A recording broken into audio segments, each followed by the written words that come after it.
We're going to keep you guys covered on everything going on around the Dallas Cowboys this offseason. So if you haven't already, hit that big red button and subscribe. We've got daily videos and sometimes even multiple times a day we get you guys a video on news, on rumors, trades, draft, free agency, everything.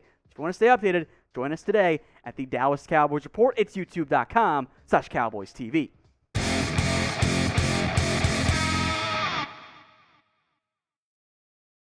All right, Cowboys rumors. Let's keep going here. Jaylon Smith, is he not getting cut?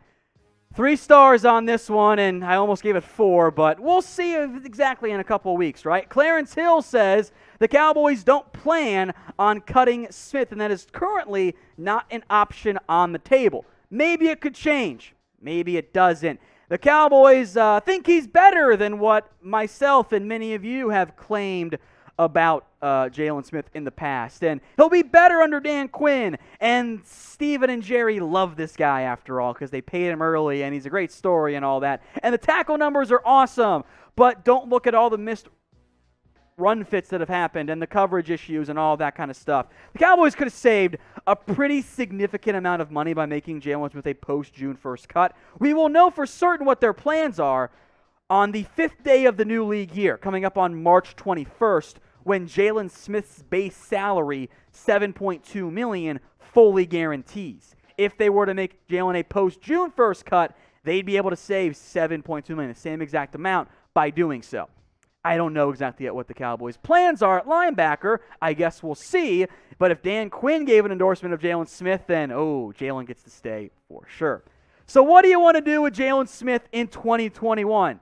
K for keep or C for cut. Get your votes in there. I know a lot of you guys like Jaylon, so use this opportunity. Scroll on down and get your votes in. Let's go to the offensive line. How about Tyron Smith and La'el Collins bouncing back? I want to believe. I'm going to give it 2, though. I got to see it.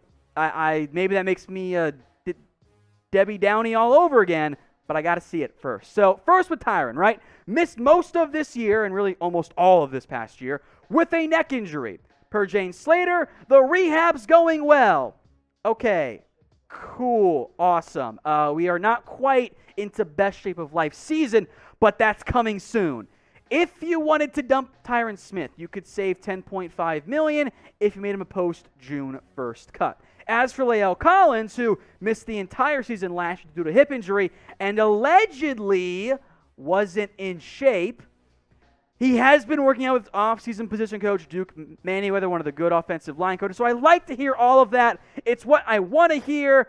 I just need to see it before I just blindly accept, yes, they are back, and the Great Wall of Dallas is back to the way it was in its prime, which, of course, it will probably never actually be again. If you have a healthy Tyron, if you have a healthy La'el Collins, you're in good shape on the offensive line. You don't need to spend a premium pick. If you have doubts, though, you have to at least consider some other options. So what is your confidence level, then, in Tyron Smith and La'el Collins? Rate this for me on a scale of 1 to 10. 1 being you've got no confidence whatsoever, you think they should both be cut. 10 being you think they're going to be back to being the best lineman ever. In fact, what missed games last year? This is the pinned comment on today's video. If you get the ad break here on YouTube, scroll on down and get your votes in. To Sean Lee now. Is he going to retire? No decision has been made yet, so we'll keep it at 2 stars. I do, however, think we will get a Sean Lee decision well within a month. Now, you think back to last year, he made his decision to come back and play for 1 more year in early March. So, frankly, probably right around the time you got to tag Dak Prescott, you'll know if Sean Lee's going to play or if he's going to retire, and I hope become a coach for the Dallas Cowboys in some capacity. He'll make a decision before free agency, A, for himself, and B, also for the Cowboys.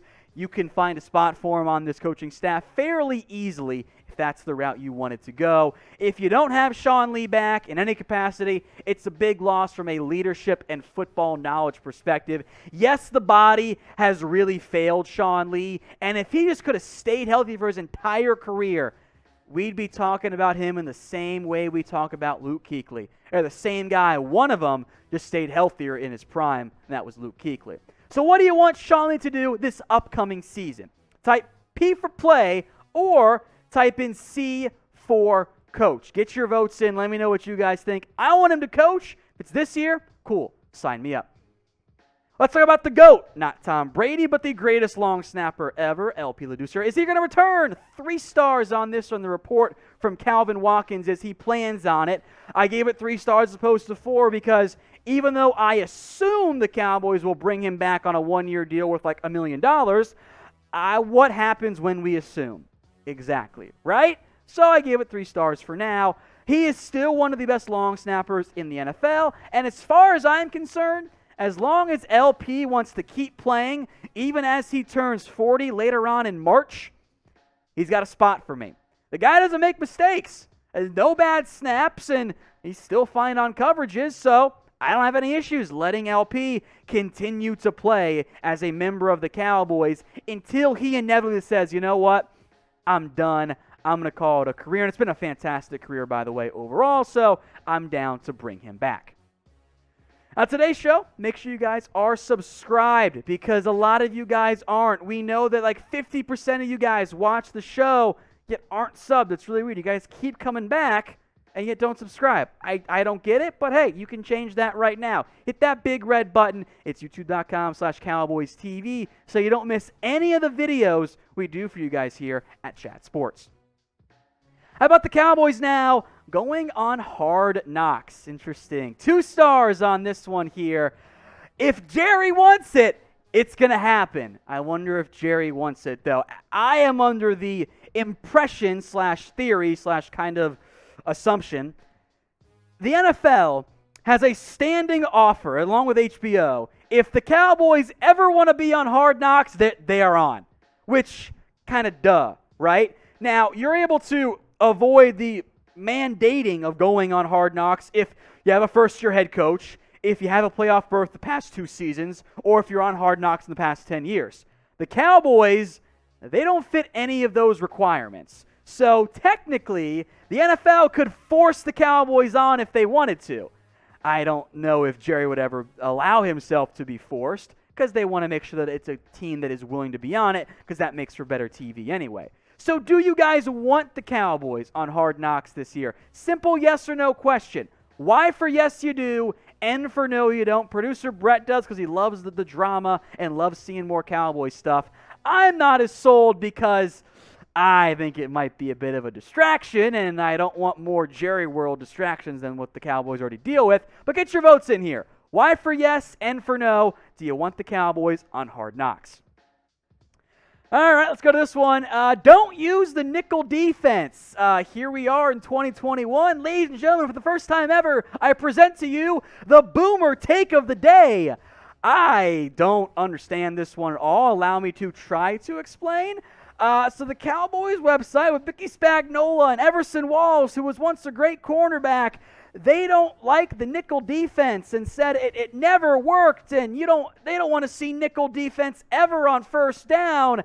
And I genuinely wonder what football we're watching outside of the Cowboys. It has been, this is the reality, guys, 0 days since our last nonsense. Because this, folks, is just Boomer nonsense. It is 2021. The majority of the NFL, guess what? You play nickel. And do you know why? Because the majority of the NFL plays a 3-receiver set. Outside of like the Niners and the Titans and a few other teams, for a vast majority of the snaps, the rest of the NFL, they played 11 personnel, which is 3 receivers, 1 tight end, 1 back, or 4 receiver sets or more with 5. Because that's what happens. Because it's a passing offense. So trying to go with I don't want nickel defense anymore, unless you're playing the Chiefs, exact quote, by the way, kind of misses the point. Because everyone runs 11 personnel. They use 3 receiver sets. You're creating a fake argument by saying, well, I want to stop the run with 2 tight end sets. No one uses them anymore. Everyone's in 3 receiver sets. It's just dumb. Now, legal advised me that if we're going to do the no boomers allowed slogan, I have to emphasize it's not the age. And it's not. No boomers allowed is not about the age. It's about the mindset. You are allowed to be in your 70s, in your 80s, or whatever, and you can still not be a boomer if you just adapt with the times. If you stay up to date with the way the NFL works these days, that's fine. So it's not the age, it's the mindset. No boomers allowed 2021.